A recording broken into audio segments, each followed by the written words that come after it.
Ndëron jetë në moshën 53 vjeç ish deputeti i Partisë Socialiste Andis Sarasani.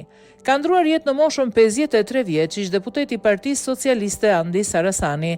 Sarasani vuante prej 2 vitesh si pasojë një sëmundje të rëndë.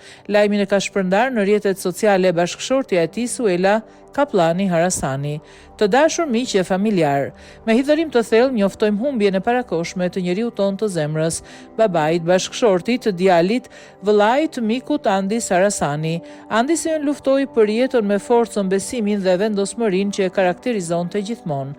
Ai luftoi fort për ne dhe nuk rreshti kur së dhuruari dashuri, mbështetje, forcë. Fatkeqësisht e humbëm betejën kundër kancerit. Unë, Tea dhe Henri jemi përjetësisht mirënjohës për këtë rrugëtim jete që krijuam bashk.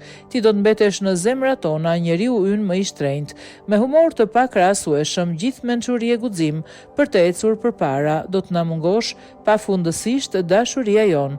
Detaje për ceremoninë e lam të mirës së fundit do të ndahen në ditët në vazhdim. Andis Sarasani u zgjodh 2 herë deputet në vitin 2000 dhe më pas në 2009, ndërsa u largua nga politika në vitin 2013 kur Edi Rama erdhi në pushtet. Më pas ai jetoi në Shtetet e Bashkuara të Amerikës ku u zhvendos me familjen e tij. Përpara zgjedhjes deputet, ai ka shërbyer si drejtor i Keshit nga shtatori 2002 deri në korrik të 2005-s.